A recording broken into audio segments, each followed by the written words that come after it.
costume ko. Bili ka ng Anlin. Nag-Anlin ka ba? Sa bagay, hindi na. Puro katipid dahil thank you. Tayo na yun. Lumuta-muta na kayo mo. Puro tuyo ka na, tasin, kumain ka naman. Tangin ako ako sa ako, bubusugin kita lagi.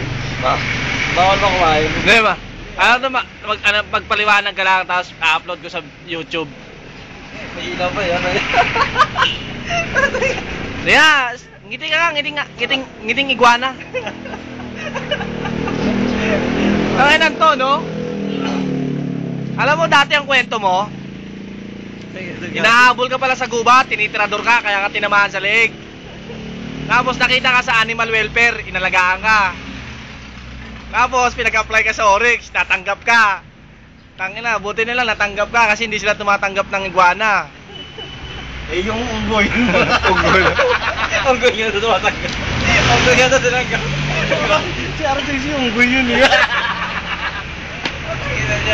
Kakain mo na muna. Hoy, sabay na tayo. Dito ako eh. Mas mura nga dyan eh, no? Tanga-tulong. Ayoko. Dito ako sa kabila, hanggang 20 na kakain na ako eh. Parang ka, dalawang kanin. Oh, sige ka naman, paliwanag ka. 5 piso lang doon eh, diba? Okay. Ha? Hoy! Psst! Mahal-mahal ng kanin dyan eh.